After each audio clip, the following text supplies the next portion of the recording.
भगवान यदि व्यक्ति के जीवन में अभाव डालते हैं तो उस अभाव को देखकर रोना नहीं चाहिए, अरे धन्यवाद करना चाहिए उस परमात्मा का। अब रोते हैं साहब मेरे बेटा नहीं है बेटी नहीं है, क्या करो रहे हो? अच्छी बात है नहीं है तो क्यों भगवान ने बेटा नहीं दिया बेटी नहीं दिए?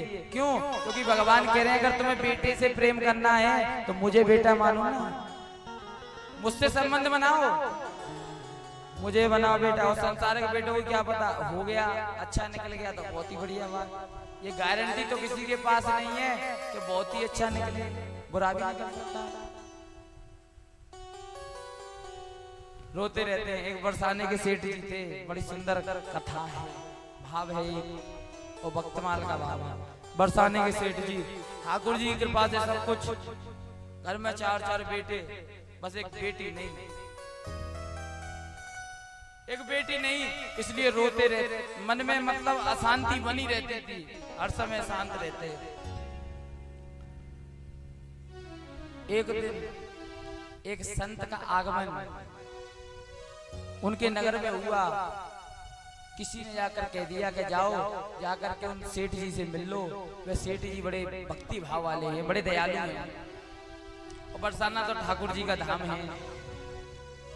आज सेठ जी के यहाँ पर वे संत पहुंचे और सुंदरकांड कहता है, अब मोहे बाह बरोस हनुमंता, बिन हरि कृपा मिले नहीं संता। जब तक हरि की कृपा नहीं होती तब तक संत की प्राप्ति नहीं।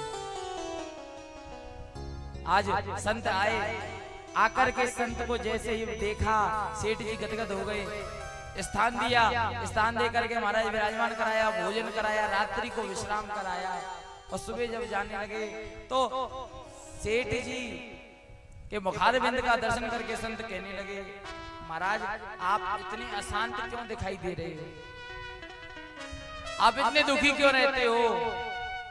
सेठ जी कहने लगे, महाराज ठाकुर जी की कृपा से किसी चीज की कमी नहीं है, घर में 4 बेटे हैं, चारों का विवाह हो गया, धन भी बहुत है, लेकिन कमी है तो केवल एक चीज की।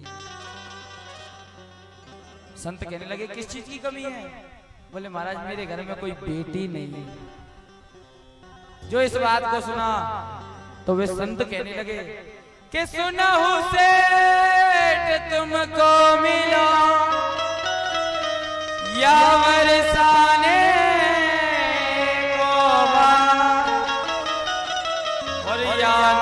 तेरा दासता, काहे रहत उदास।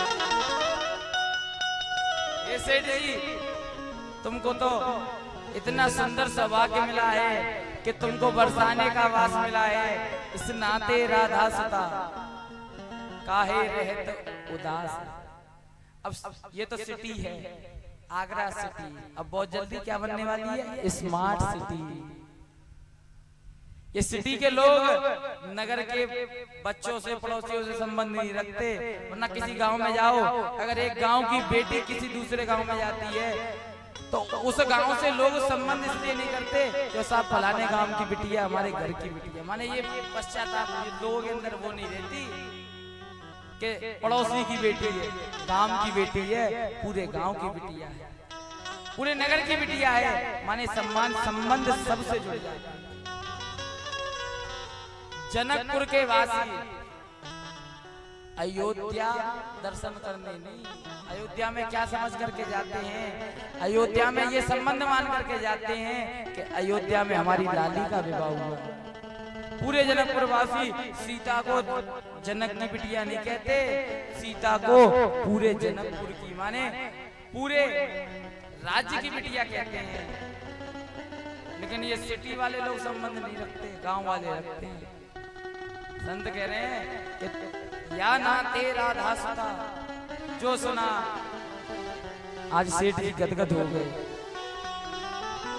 और ऐसे गदगद हुए कि संत ने एक तस्वीर ला करके दी, बोले ले जाओ इस तस्वीर को, और आज से यही तुम्हारी बेटी है। आज तो कमरे में उस तस्वीर को लगा दिया। अब अगर खाना भी खाते हैं, ले बेटी राधा भोजन करके, सोते हैं बेटी राधा सो जा, जो भी कार्य करते हैं हर कार्य में राधा को साथ लेकर के चलते। समय व्यतीत हुआ। एक दिन एक चूड़ी बेचने वाली मनिहारन आई।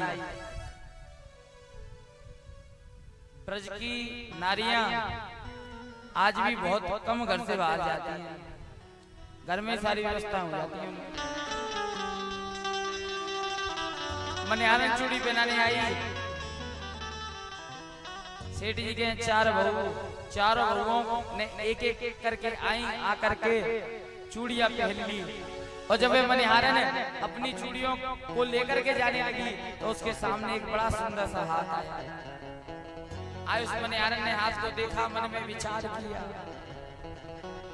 कि हर बार तो चार लोगों को पहनाती थी, हो सकता है कोई रिश्तेदार आ गया हो, बड़ा घर है, सेठ जी हैं। चूड़ियां पहना दी, चूड़ी पहना करके गई और सेठ जी की दुकान पर जाकर कहने लगी, महाराज लाओ चूड़ियों का दाम दे दो। सेठ जी महाराज कहने लगे कि कुछ समय ठहरो, क्योंकि दुकान पर कुछ ग्राहक भी आए हुए थे। जब वे ग्राहक चले गए, मनिहारन को अंदर बुलाया। अंदर बुला करके महाराज हर बार जितना देते थे उतना ही धन उसको दिया। आज मनिहारन कहने लगी कि महाराज जी थोड़ा धन बढ़ाओ। बोले क्यों? क्योंकि हर बार चार को चूड़ी पहनाती थी, इस बार 5 लोगों को पहना करके आई। सेठ जी कहने लगे, 5वां किसको पहना दी? हमारे घर में तो 4 ही बहू हैं। बोले महाराज कोई आया होगा। बोले कोई नहीं आया। मनिहारन कह रही है, महाराज मैंने तो 5 लोगों को पहनाई है, अब मैं आपकी बात को कैसे मान लूं? लेकिन सेठ जी अपनी बात पर अटल हो गए। कहने लगे, यदि ज्यादा पैसा चाहिए तो वैसे कह करके मांग ले, लेकिन झूठ मत बोल। और मनिहारन भी अपनी बात पर अटल कि मैंने 5 को चूड़ी पहनाई है, आप पैसे नहीं देने तो मत दो, लेकिन मैंने चूड़ी 5 को पहनाई है। आज वो मनिहारन अपने घर में आकर के वास करने लगी। और रात्रि में सेठ जी आए, आकर के भोजन किया। राधा रानी से कहा भोजन कर लो। सोने का समय हुआ, राधा रानी से कहा बिटिया सो जा। आज सेठ जी सो गए। जिस समय सेठ जी सोए उसी समय सपने में राधा रानी प्रकट हो गई। बोलिए राधा रानी की जय, बरसाने वाली की जय। आज जो स्वप्न में राधा रानी प्रकट हुई, राधा रानी का चेहरा सेठ जी ने देखा तो आज राधा रानी रुदन कर रही है। जो रोती हुई राधा रानी को देखा महाराज,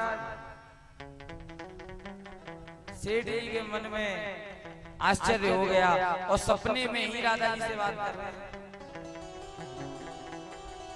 ऐसी कथाओं पर विश्वास करने को मन नहीं लगता है लोगों का, लेकिन ये हकीकत की कथा है। भक्तमाल की कथा, ये हकीकत है कि सपने में राधा रानी आई और रुदन करती हुई राधा रानी से पूछा कि बिटिया क्यों रो रही है?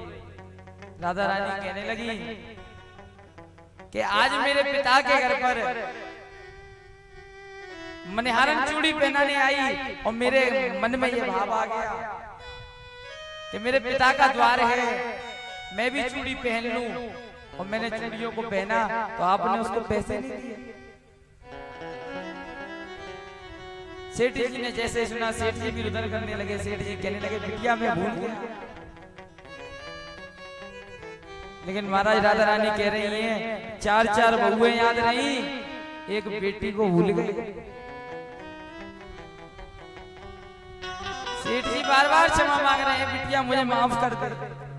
लेकिन राधा रानी आज रुदन कर रही हैं। सेठ जी ने भी रात्रि भर स्वप्न में रुदन किया। जो ब्रह्म मुहूर्त हुआ, नेत्र खोले। नेत्र खोलते ही सीधे जिन वस्त्रों में सोई थे उन्हीं वस्त्रों को पहन करके जाकर अलमारी खोली, अलमारी में से पैसा निकाला और दौड़कर मनिहारन के द्वार पर पहुंच गए। जाकर के 4 बजे ही दरवाजा बजा दिया। मनिहारन कहने लगी, देखकर कौन आया है इस समय? और जो सेठ जी को देखा, देखकर कहने लगी, सेठ जी आप? भक्तमाल में वर्णन आता है कि सेठ जी पैसे तो बाद में देते, उस मनिहारन के चरणों की ओर जाकर गिरने लगे। मनिहारन ने हाथ पकड़ लिए, बोले ये क्या कर रहे हो? बोले मैंने तो केवल बेटी माना, मैंने तो केवल बेटी माना तो स्वप्न में दर्शन दिया, लेकिन तेरे भाग्यों का क्या कहना कि तेरे हाथों से चूड़ी पहन।